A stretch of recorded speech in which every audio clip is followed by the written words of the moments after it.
Hello viewers, இப்போ ஈஸியாக ஒரு தக்காளி சாதம் எப்படி செய்கிறதுன்னு பார்க்கலாம். அடுப்பை பற்ற வச்சு அதில் குக்கர் வச்சு அதில் ஒரு ஸ்பூன் நெய்யும் ஒரு ஸ்பூன் எண்ணெயும் விட்டுருக்கேன். இதிலேருந்து இந்த மசாலா சாமான் ஒரு பிரிஞ்சி இலை, அப்புறம் ஒரு துண்டு பட்டை அதெல்லாம் போட்டு நல்லா வதக்கணும்.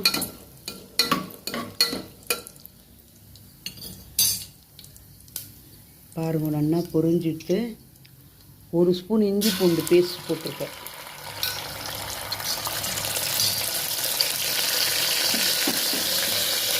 அது கூட நீளமாக வெட்டின ஒரு பெரிய வெங்காயம், 4-5 பச்சை மிளகாய் இதையும் போட்டு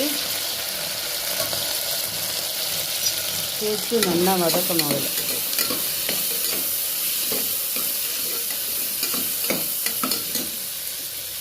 இது 1.5 டம்ளர், அதாவது ஒரு 1.5 அழகாக அரிசி எடுத்து வச்சுருக்கேன். அவ்வளோ அந்த அளவுக்கு தேவையான உப்பு. எப்பயுமே வெங்காயம் வதக்கும்போது உப்பு போட்டு வதக்கினா நல்லா சீக்கிரம் அது வதக்கிடும். இந்த சாதம் ரொம்ப சிம்பிளாக செய்கிறது. காய்கறி எதுவும் இல்லைன்னா கூட பரவாயில்ல, வெறும் வெங்காயம் தக்காளி இருந்தாலே போகிறோம் இந்த சாதத்துக்கு. பாருங்கள், வெங்காயம் நல்லா வதக்கிறது.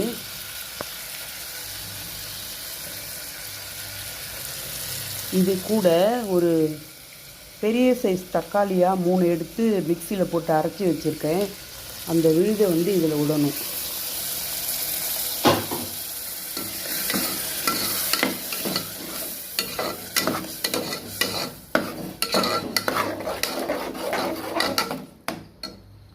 இது ஒரு 10 இல்லை ஒரு 5 நிமிஷம் நல்லா வேகட்டும். இந்த வெங்காயம் இந்த தக்காளியில் கொஞ்சம் வேகணும். பாருங்கள், ஒரு 5 நிமிஷம் நல்லா கொதிச்சு எடுத்து இது. இப்போ இதில் ஒரு 1/2 spoon காரப்பொடி, 1 spoon garam masala powder போட்டிருக்கேன். கொஞ்சோண்டு கலருக்கு கேசரி பவுடர் இதெல்லாம் போட்டு நல்லா கலரிட்டு 1.5 டம்ளர் அரிசி எடுத்து களைஞ்சி வச்சுருக்கேன். நம்ம சாதாரணமாக சாதத்துக்கு வடிக்கிற பொன்னி பச்சை அரிசி 1.5 டம்ளருக்கு 3 டம்ளர் தண்ணி விட்டு இதில் இப்போ ஊற்ற போகிறேன்.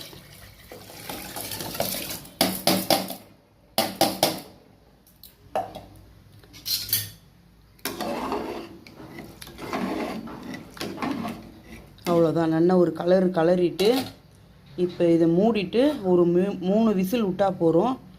காமிக்கிறேன் வந்தவுடனே. இப்போ சூடாக தக்காளி சாதம் ரெடி ஆகிடுத்து. இதில் எந்த காய்கறியும் போடலை. 3